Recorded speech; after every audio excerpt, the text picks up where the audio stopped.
Caminando por el bosque, la, entre flores vi que había una carta ensangrentada, la, de 40 años hacía, era de un paracaidista, la, de la octava compañía, que a su madre le escribía, la, y la carta así decía, madre anoche en las trincheras, la, entre el fuego y la metralla, vi al enemigo correr, la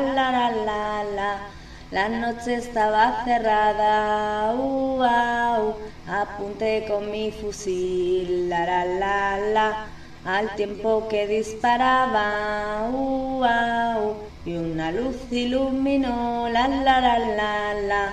el rostro que yo mataba, fijo su mirada en mí, la, con sus ojos ya vacíos,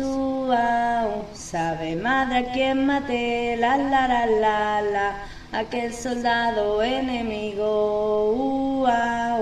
era mi amigo José, la, compañero de la escuela, con quien tanto yo jugué, la,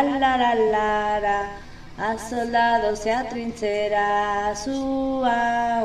ahora el juego era verdad, la, y mi amigo yace en tierra, madre yo quiero morir, la, ya estoy harto de esta guerra, si te vuelvo a escribir, la, tal vez sea desde el cielo, donde encontraré a José, la, y jugaremos de nuevo, dos claveles en el agua, la, no se pueden marchitar, dos amigos que se quieren, la, no se pueden olvidar, si mi mano fuera pluma, la, y mi corazón tintero, con la sangre de mis venas, la, te escribiría te quiero,